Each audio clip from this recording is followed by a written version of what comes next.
the station covering all of the DMV. This is DC News Now. Tonight on DC News Now at 9, there have been multiple shootings in the district all in one day. Our Dave LaValle gives us the latest. And an inmate dies in Metro Police custody. What we now know about the inmate and what was done to try and save his life. Plus, a push for healthier food in schools and prisons. We'll take a look at new bills and when we can expect changes if they are passed. And a twist in the temperature will continue to turn for us on our Monday. Warm today, a little cooler tomorrow. Just how cool? Stick around and find out. I'll have the details. Good evening. Thanks so much for joining us for DC News Now at 9. I'm Michaela Newton. We're starting our show tonight with some breaking news out of Southeast DC, where police are investigating a shooting that happened near Elvins Road. Police are warning people in the area to not take action and call the Metropolitan Police Department if they see anything suspicious. Our Dave LaValle is pulling double duty in the newsroom tonight and is on his way to the scene, so we'll have more information for us in the next hour. But new tonight, DC police are still looking for the people responsible for 2 homicides around the city. 21 homicides have taken place since the start of the year, according to statistics from the department. Dave LaValle was at the scene of one of the shootings earlier tonight. He tells us what made this weekend very different from the other ones. The Orchard Park Apartments is where DC's most recent homicide took place. It also capped off what turned out to be a deadly Saturday around the district. It's scary. Angel Martinez lives along a section of 21st Place Northeast. This is where 32-year-old Gregory Wilkins was shot to death around 5 o'clock Saturday morning. It's scary to know that right here where, you're raising a family, something like that is happening. Police arrested 27-year-old Diamond Stevenson and charged him with second-degree murder while armed. Police responded to the Liz Donahue house on Spring Road Northwest around 4 p.m. They found the body of 39-year-old Aaron Robinson inside the building's entrance. He, too, had been shot to death. Kristen is a neighbor who asked we not use her last name or show her face. I'm not shocked it's city living, but it's a little disturbing. Investigators are still looking for the gunman. Police converged on the Orchard Park Apartments 3 hours later for another deadly shooting. The victim has been identified as 25-year-old Darnell Peoples. No arrests have been made. 3 deaths in one day reinforces the decision by Martinez and his wife to pack their bags and move. We thought Maryland for a second, but we kind of want to just get far away and start over, and Texas is that for us. DC police report the district's homicide rate has increased 20% compared to the same time a year ago. Dave LaValle, DC News Now. Also new tonight, an inmate in the custody of the Metropolitan Police Department was found dead in his cell earlier this week. DC News Now's Katie Reed breaks down what happened.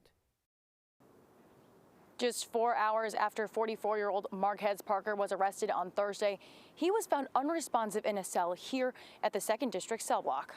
Parker was facing armed kidnapping charges after police investigation found he forced a woman into a car at gunpoint and then struck her with the gun back in July of last year. He was arrested without incident on Thursday, February 2nd, shortly before 7 a.m. He was taken to the 2nd District cell block, and then at around 10:45, officers found him unresponsive and not breathing during a check. DC Fire and EMS were immediately notified, and police administered Narcan and began other life-saving measures. But Fire and EMS declared there were no signs consistent with life. The Metropolitan Police Department will be conducting an internal investigation on this incident, and Parker's body has been sent to the Chief Medical Examiner's office. In Northwest DC, Katie Ray, DC News Now. All right, Katie, thanks so much. The cause of death has not yet been determined, but DC News Now will keep you up to date as soon as more information becomes available. Meanwhile, in Fairfax County, Virginia, first responders were fighting an apartment fire just before 2 this morning. It happened off Little River Turnpike. As of right now, it doesn't appear that anyone died because of that fire, but a person who lives there was taken to the hospital. Now to some national news. President Joe Biden took a victory lap in Philadelphia this week after new federal data showed yet another increase of strong job growth.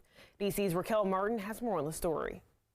Well, I have some good news. New data shows in January, the U.S. added more than 500,000 jobs to the economy, bringing the national unemployment rate to 3.4%. The last time unemployment rate was that low was May of 1969. Friday, President Joe Biden said the robust jobs report proves his economic agenda is working. It makes crystal clear what I've always known in my gut.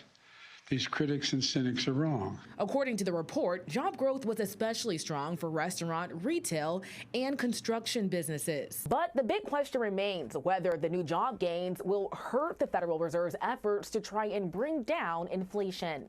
Bank of America economist Ethan Harris says the January report certainly won't help. I think it's too much of a good thing, frankly. So we really think we need to see a significant cooling down to get inflation under control. But Daniel Zhao, an economist with Glassdoor, says the gains are still good news. The labor market is healthy overall. It is doing its part. Now it's incumbent on inflation to come down enough while the labor market is still resilient. Earlier this week, Federal Reserve Chairman Jerome Powell said he remains optimistic about the economy. I continue to think that there's a path to getting inflation back down to 2% without a really significant economic decline. He says the Fed will continue to raise interest rates until that goal is met.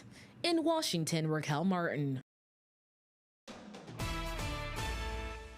All right, good evening, everyone. I'm meteorologist Scott Sumner. I hope you had a good weekend here. Let's take a look at some of the currents here. 51 degrees, as you can see. And again, we're having overcast skies. There's a plane coming down at Reagan National Airport in behind here, the Kennedy Center, which you see here in the forefront. So a mild night tonight as compared to what we saw last night. As a matter of fact, look at the temperature change over the last 24 hours. We're seeing 24 degrees warmer here at Waldorf.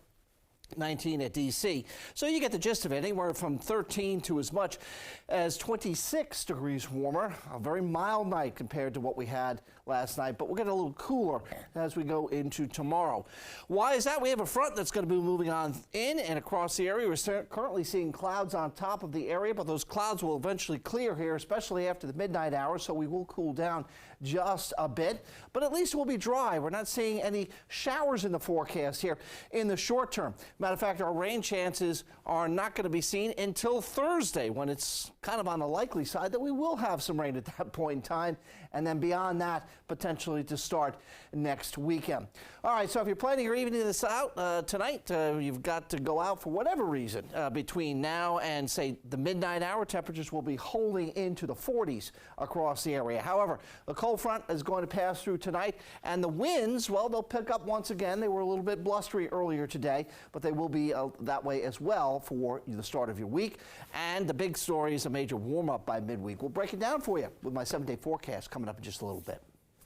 All right, Scott, thanks so much. Still to come on DC News Now at 9. Planes might have been grounded, but plenty of people got a view of the Chinese balloon getting shot out of the sky. We'll have details about the decision to act. And later in the show, a look at how social media is being used to help smuggle migrants into the United States. Stay with us. We'll be right back after the break.